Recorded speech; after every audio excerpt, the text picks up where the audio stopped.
Hello and welcome back to the channel once again. I have some awesome news today. We were lucky enough to get some early access to Code Vein and it has been really fun to play. Since it's a Souls-like, I wanted to make a little video appreciating some of the things that it does that the Souls games just haven't. I'm angry! That's fair enough, Josh, but this isn't an attack on... I don't care! I've already commented how angry I am! Okay, well, like I tried to say, they're different games and they both have their own strengths. Dark Souls is the best! I don't care! Praise the soul!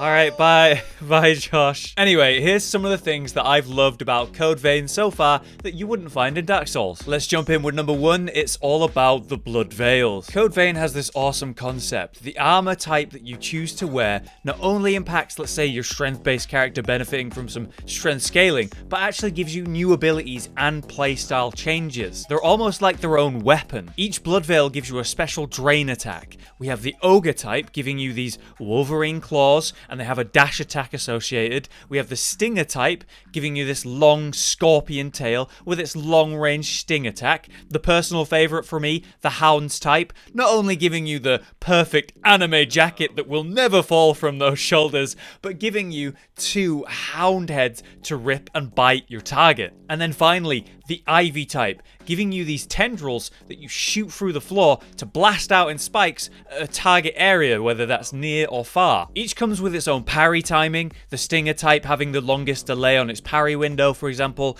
and combo abilities. If you weave a drain attack in during an attack string, you'll do a quick drain attack, once again, each with its own special attack based on the type of veil armor you're wearing. Each veil has its own unique parry and backstab animations too, but what do you get out of draining other than, let's say, a different type of attack to use? Draining will restore and increase the cap of your Ichor. Ichor functions like mana. Each and every build in Code Vein has special abilities, and they're all going to cost Ichor. Every time you hit one of the varied Veil attacks, you'll be getting more bang for your buck than just damage, but more ability to use more spells called gifts in this game. With just that concept in mind, it basically breeds a variety of attack combos or playstyles so that you can keep using these gifts mid-combat. If you're a pro, you're always able to use special abilities because you're always weaving in drain combos during your attacks. You're always hitting those parries. You're always grabbing a quick backstab whenever you can, or opening a fight with a raw drain ability itself. You know, normally we're putting on armor to just reduce the damage that we take, but in Code Vein, it entirely impacts your playstyle what veil you're wearing, giving you a new set of attacks and being your way to keep using specials. It's visually awesome, but mechanically brilliant. Number two for our list has got to be the aesthetic. I mean, there's nothing wrong with some good old medieval Souls-like, right? But at the same time, we do see that quite a lot. Code Vein breaks that mold by fully committing to this over-the-top anime-esque visual style. From the characters that you're going to see in the world, to its ridiculously big weapons, the blood magic-based spells, the Tokyo Ghoul vibes in the masks, and specifically in the original Japanese version, wonderful voice acting. But where it really, and I mean really, shines most is the character creator. This unbelievably in-depth creator lets you make so many unique characters however you'd like, be it as silly or serious as you want. There's options for everything, to the point where you can specifically place and then rotate and resize and map out every item however you'd like. And you can specifically customize your outfit to have select parts removed from it. Like, you can go further and customize those default outfits. You could choose a hairstyle, right? And then after that, add specific extra elements, you know, new bangs or little ponytails to that hairstyle after the fact. You got face paint, masks, scars, makeup. I mean, God, look at the eyebrow options. I mean, seriously, look at them.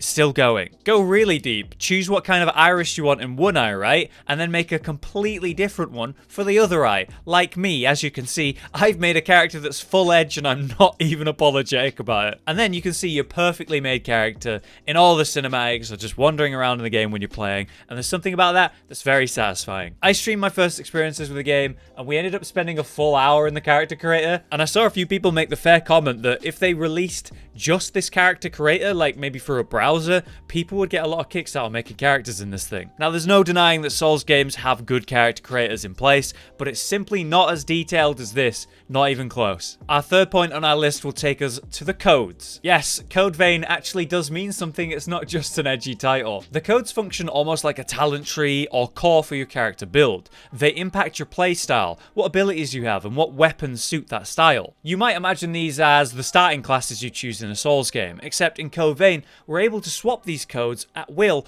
pretty much whenever we'd like. Each character isn't limited to what build you picked at the beginning of the game, because when you level up, all the stats are increased together. You aren't specifically choosing to level up strength or health or dex each time you level, it's an overall increase, meaning the codes impact the playstyle specifically and there aren't requirements to use them. Just swap them in and out whenever you want, and when you do, you'll have access to entirely new sets of abilities and passives that refine and improve as you unlock more gifts for that code. Naturally, some codes do suit heavy weapons more than other things. For example, the Berserker class unlocks more different gifts to use, but has a smaller Ichor count, so you need to drain a lot more to use them regularly, versus the starting heavy nature class, the Fighter, who has less gifts and abilities, but a much greater Ichor cap to use. Now, I'm not going to lie here, if you're playing a heavy weapons character, naturally you'll probably have picked a heavy weapon that you've upgraded with materials and haze, aka souls, and then you'll also have a veil, you know, your armor, suited to that playstyle. So when you swap to a different code, that does mean you'll need another veil and another weapon that's more suited to this new code that you're using, and they need upgrading too. Code Vein absolutely does let you have more of a hybrid, varied playstyle, but you are going to have to manage them and keep everything upgraded. Either way, it is a very ambitious thing to attempt, and it's done pretty damn well. Number 4 is all about the companions. You'll have noticed in any of the Code Vein gameplay you've seen that players are often joined by an AI companion. These characters are people you're going to find in the world via the story, and they all come with their own abilities and purposes. Souls games do actually have friendly AI too, right? But you're only able to summon them in specific places very temporarily just to help you fight that one boss, and more than often than not, they're not all that useful past drawing aggro from that boss. In Code Vein, they're always with you in the world, helping you fight. They'll draw aggro in those tough situations, they'll cast their own gift abilities, which can be very devastatingly strong, or best of all, right, they actually revive you when you die. Each companion has a limit of 2 uses on their revive, consuming some of their own health to heal you. You can actually do the same for them. If they go down or are low health, you can sacrifice some of your health to save them too. That's pretty crazy and really useful, but on top of all of that, they also come with their own special abilities called communal gifts. In the case of Lewis, one of the main characters, his communal gift is the Reckless Abandon gift, giving you much faster dodging and increasing how much damage you do with every attack for a short time. Problem is, it does also increase the amount of damage you take, which can be pretty scary, but hey, just don't get hit, am I right? Berserk mode activate! Wow, that really CC'd me a long time. Whoa, my dodge is like all hyped up. Ah! Okay, yeah, but you take way more damage. Ah! And during my time playing, I did note that they'd also react to how you're moving too. They're not just going to blindly run at every enemy they see, they give more of a damn than you might expect.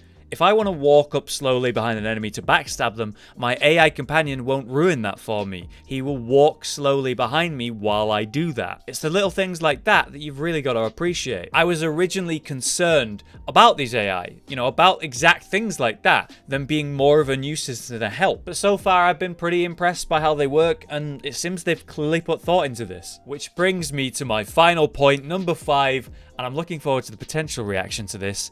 A hidden difficulty setting. Something that comes up every time a new Souls-like is released are difficulty modes. Dark Souls is too hard, and they need to add an easy mode. You know, that timeless complaint by the video game journalist. A horrific notion to many, and something more casual gamers might really appreciate. So how do you give your player the ability to enjoy your game when they're not as good at a Souls-like compared to someone who might have played them for years? Maybe it's someone who has a disability that makes it much harder for them. Whatever the specific case, it's a hard thing to achieve without upsetting a large group. Even just saying the concept, not being for or against it, I'm sure I'm going to get dramatic comments about it. So it's a really hard thing to implement without backlash. And yet, I believe Code Vein has its own hidden difficulty setting, and it's actually pretty clever. Just think about that companion I was just talking about. They have special abilities, they do a lot of damage, they draw aggro away from you so you could heal or attack the enemy in the back. There's no denying that makes things easier, right? But then they have a literal revive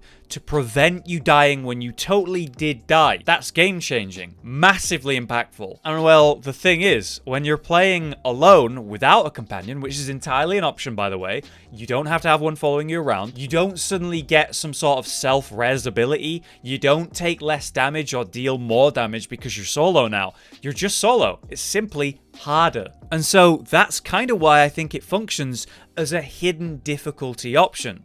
So if you, the Souls-like pro, want to experience the game in its hardest form, you absolutely can. Just don't bring a companion. Or if you're someone who just wants an easier experience, well then bring that companion to help you out. There you go, you can. Do you think this was intentional or an entirely accidental thing? Either way, I think it's a pretty clever way to address this difficulty concern. And I personally want to do a companionless run after my first playthrough, so something's there. For now though, that has been my 5 things Code Vein does well compared to the Souls series. There's absolutely room for both. It's just nice to appreciate what Code Vein has brought to the Souls-like genre. Either way, I've been Hollow, you've been you, and I will see you in my next video.